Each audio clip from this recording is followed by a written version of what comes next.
selection. We all probably need to eat more protein than we currently do, but it's the carbohydrates and the fats we need to kind of play with to find out what runs our engine best.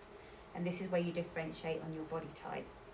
So I types are going to need more carbohydrates than an O type would. And you're looking at the split here, but don't get obsessed with numbers. Just think higher carbs and lower fat. When you up your carbohydrates, if you're messing around with macros, you lower your fat.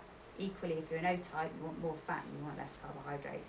You don't want lots of both, because that's when you're asking for problems. So I type women, for example, might start with eating the palm of protein, that's always there, like we said before, fistful of vegetables because you need your micros and your micronutrients, and then 2 cup handfuls of carb. You know, in the previous example we had 1, so you go a bit more heavy on the carbohydrates, and because of that, a little bit less fat. Yeah, it tends to be what suits I types, which looks like that kind of. I know you wouldn't necessarily have that selection in one meal, but just to give you an idea of sources, that's what it would look like. You would have steak, cauliflower, fruit, rice and almonds in a meal. Interesting. That's right. Okay, so V types, if you remember, that was the type in the middle where you tend to be a bit more muscular. Medium-sized bone structure, athletic body, and if they're active, they usually have a considerable amount of lean mass, so they put muscle on quite easily.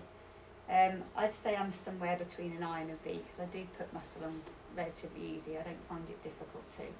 Their bodies are designed to be powerful machines, and excess calories go to lean mass and dense bones rather than fat generally. There's obviously a point where that tips over. So they generally gain muscle and stay lean relatively easily. And they want a mixed diet. They're kind of in the middle bag, so you want a mixture of carbohydrates and fats. So you're looking at that kind of percentage, but again, don't worry about the maths, it's just a balance of the 3 macronutrients. So you've got these 2 again, and then you've got 1 and a 1. So that's going back to the original kind of recommendation that we had right at the start, which looks more like that. And the reason I think I'm kind of a V to an I is I can tolerate a bit more carbs than that, so I work better on a bit more carbohydrate. And then your O types, so larger bone structure with higher amounts of total body mass and fat mass. Powerlifters and throwers are typically endomorphs. Engine speed is set to idle, so unlike ectomorphs, they're built for solid comfort, not speed. Okay, they're naturally less active, so you'll find that they just don't move as much. That's just their natural body type. Tend to burn off excess calories, the ectomorphs do, with near constant movement, that fidgeting and stuff I was talking about.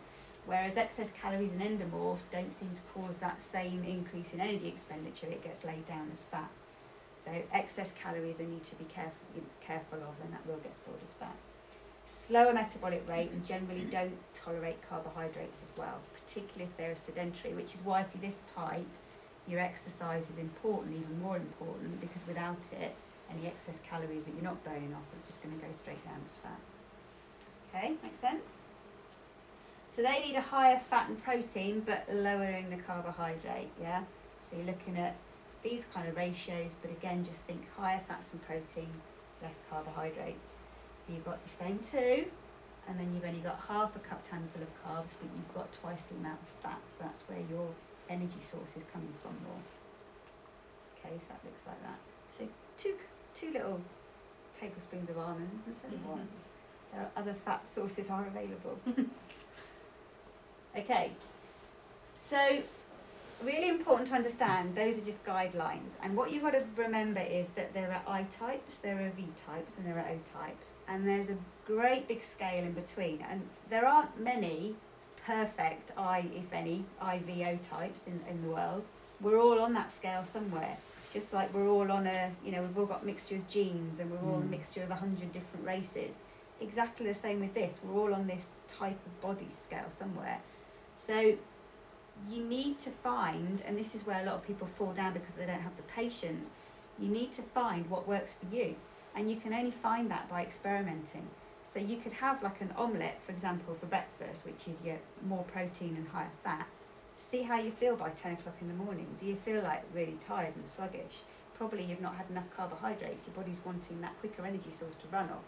Or if you're feeling your energy levels are actually quite good, that probably suits you. have a baked potato at lunchtime and then you crashed by 2 o'clock, you probably are wanting less carbohydrates and more fat as an energy source.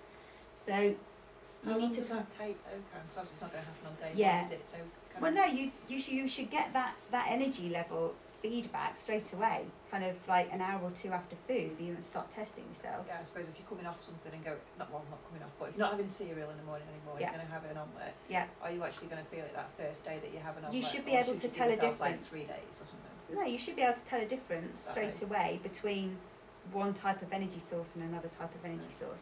You're not going to address all your nutritional deficiencies and everything else in a day, but in terms of the energy source that your body prefers, that should be relatively instant because your body's either going to like that or it's not. Amanda Rassells was one who changed her diet quite radically, didn't she? She used to eat quite a lot of carbohydrates. She did the Ditch the Diet course and switched quite heavily to proteins and fats, and her energy levels just went through the roof because she was eating a fuel type that wasn't the right for her. As soon as she tuned into what her body actually wanted, that's what she's just kept with because it makes her feel a lot better.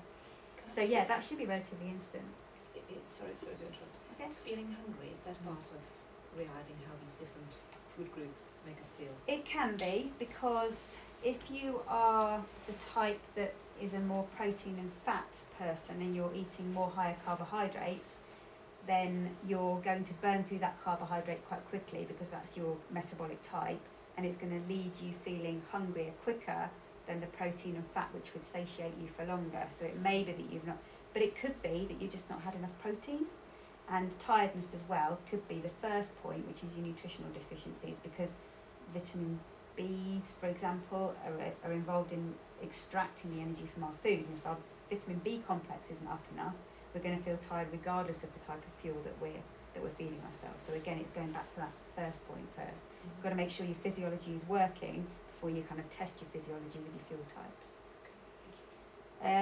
But this is the question you all need to be asking, because what works for Eva isn't what works for Mariella, isn't what works for Kerry, isn't what works for Amanda. So you don't, people say, oh, the Atkins was perfect for me, or I did the South Beach diet and that was fantastic, and then I did the 5-2 and that.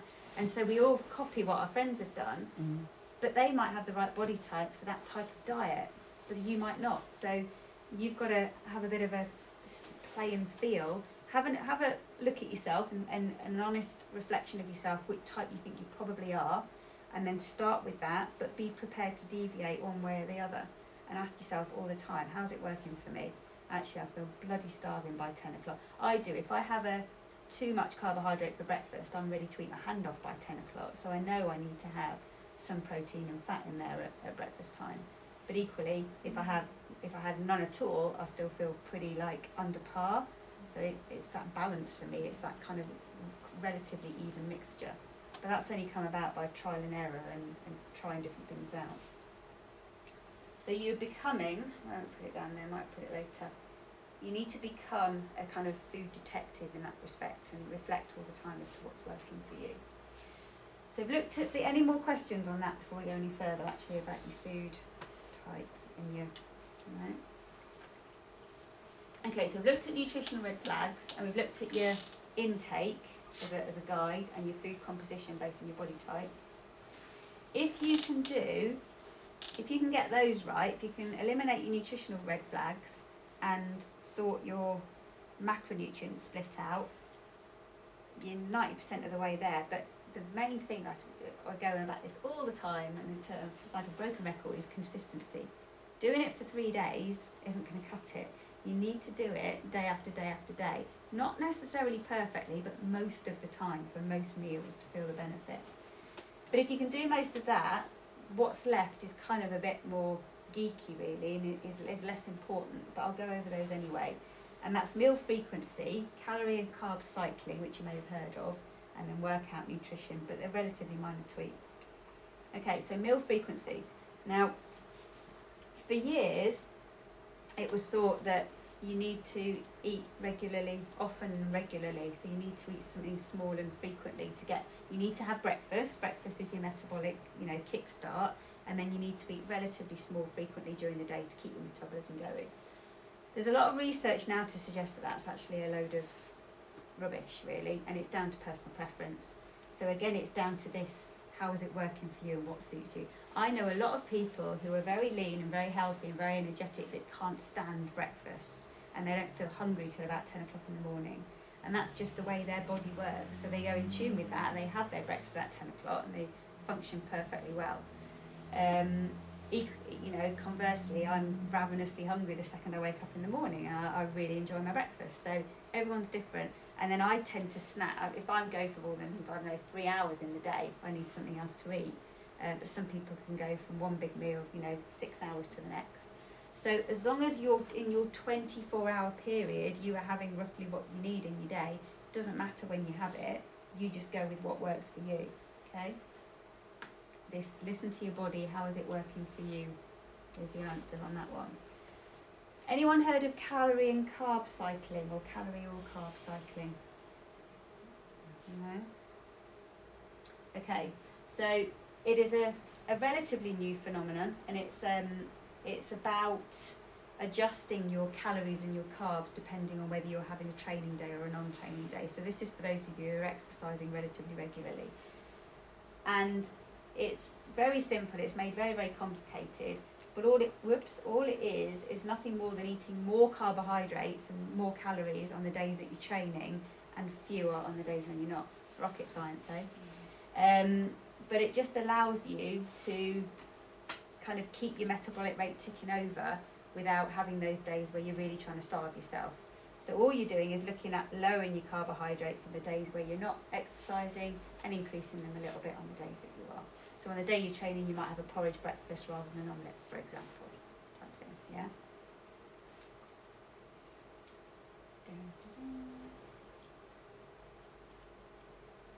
Yeah, on the days you're not exercising, you're just doing low intensity, having a baseline diet of mainly protein, veg and healthy fats with a few carbs, and then on days you are, add a few starchy carbs, so add an extra half a jacket potato or some extra rice to your curry or whatever you have.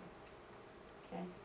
So no, that's pretty much it. There's no need to measure or count calories, just add a few extra carbs on your higher carb days. But remember with that it doesn't take away from this removing your deficiencies, controlling your calorie intake, your food intake, and eating for your body type. You must do all of that first before you start geeking about with your upping your carbs and lowering your carbs. Yeah, that won't work unless you've got the basics right.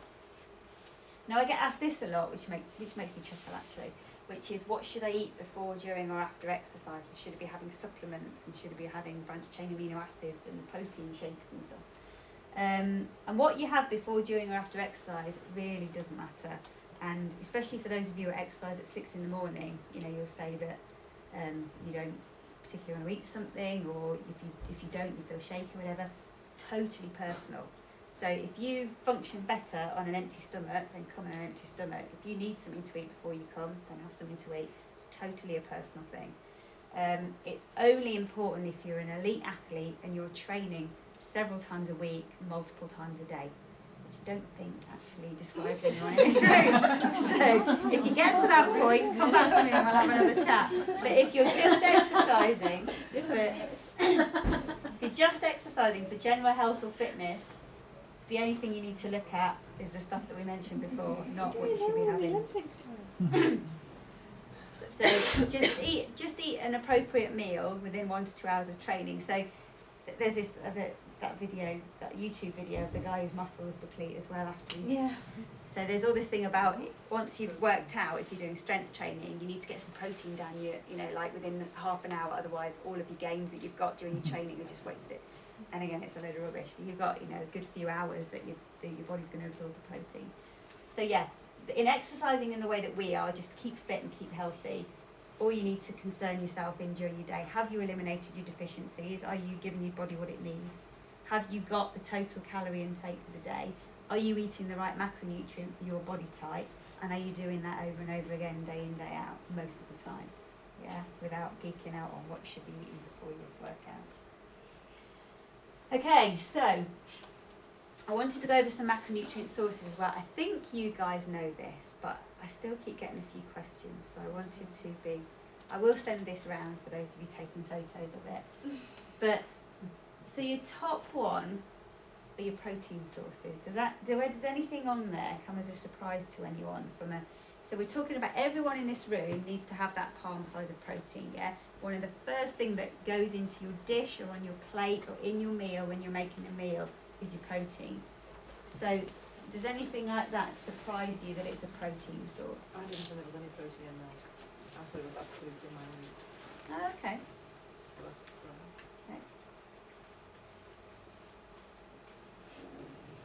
Anyone else know? I Yogurt. mean, they've all got varying degrees of protein. What did you say, man? Yogurt. Yogurt. Especially Greek yogurt, particularly. It's a lot higher in protein than like your natural yogurts or your fruit yogurts. Again, nothing like a slab of steak or something, so we're not comparing the two. But if you're trying to get a bit more protein into your breakfast and you're not an egg lover or something like that, Greek yogurt is a way with a few nuts in or something, is a way of getting your protein up. Yeah? Because remember, you should be looking at roughly a gram of protein per pound of body weight per day, really. So say you're 120 pounds, because it's the figure that's coming to my head, you're looking at about 120 grams of protein. And don't think that that is 120 grams of steak, because that 120 grams of steak won't have pure protein in it. It's got other things, it's got water in it for a start. So you need to look at your nutrition labels and see how much, you know, just to give you an idea at the start. But you're looking at, you know, like a turkey burger or something for breakfast, or 2 or 3 eggs maybe for breakfast as a start, and then another protein source at lunch, another protein. It's quite a large amount. You'd be surprised how much, which is why a lot of people just don't When you get said enough. that thing out the first time, I looked at what I was having, it was only about 40 grams. Yeah, And I eat quite a lot of eggs. Yeah. And I was having nowhere near what I need. yeah, a lot of people don't. And if you find it difficult to get into your diet, that's where you might want to try protein supplements, Yeah. protein shakes and things. If you're looking for sources, because I'm a big fan of getting all your macronutrients from proper food sources. I don't tend to use shakes and stuff like that. But if you are going to use them because it's just convenient, and I would advocate using that over not getting enough protein, definitely, then there's a good, these guys, I can't remember where it is in here, but they put some resources, near the front one, protein powders, there you go, page 83, it's the second book, the second helping. There's loads of different ones here, but you've got unflavoured and flavoured. There's quite a few different brands there you can look at of ones that will be quite good. Pea protein is a good one, for example, especially anyone that's vegetarian, but it's a good balanced range of all the essential amino acids that you need. So, okay, so just that if you are struggling to get them into your meals, then that is a good way of topping up. It's quite a lot of them have lots of sugars in them as well. Yeah, which is why those ones will be better for you. Okay, then you've got your carbohydrates. Should have asked you if you knew what they were for, but anyway. Carbohydrates. Actually, I was looking at that thinking that I just don't get that group at all together. Okay. Because fruit and oats together. But do you know what carbohydrate is? Actually, it's sugar as well as. It's sugar. Carbohydrate is Yeah, of just a course. type of sugar. Well, no, sugar is a type of carbohydrate. Yeah. So anything that's got, so that the more kind of less sweet, I suppose, the more complex they are. But the sweeter ones, I mean, sugar like Tate and Lyle bag of sugar, that's just carbohydrates. There's no other nutritional macronutrient in that apart from carbohydrates. So the reason fruit's got a lot of carbohydrate in it is because it's got a lot of fructose in it. Fructose is a carbohydrate. And that's when it says on the food packets, isn't it? Carbohydrates. Yeah, Of which the sugars? sugars, yeah, And then- exactly. Yeah. So the others will be more complex carbohydrates, the stuff minus the sugars, but then, yeah, it splits the sugars out for you. Okay, so these are the type of carbohydrates you want to be looking at when you're looking at your dense, cupful or whatever it is that you're having in your diet. And then fats. I think you probably assume that they're fats. Take it there's no surprises there that they're all fat sources. I mean, obviously there are others. I've not listed every single food in everyone's Yeah. cupboard in every supermarket, but I give you an idea of the type of things that. So then that plate I was talking about, these are the type of things that you put in it to make a dish, yeah, to make your palm size and your cup size and your fistful. Well, your fistful, actually, that's your micronutrient sources. So when you get that fistful of veg, that's when all of this lot comes in. Because these are, now I've stuck these on at the end because these are carbohydrates, but they also contain micronutrients. And the giveaway of a micronutrient generally, which is just vitamins and minerals, is that it's brightly coloured. So if you imagine all of these, as you're reading them, picturing them in your head, they're reds and yellows and greens and blues, and aren't they? They're all the colours. And it's those phytonutrients in the thing that make them that colour. So every time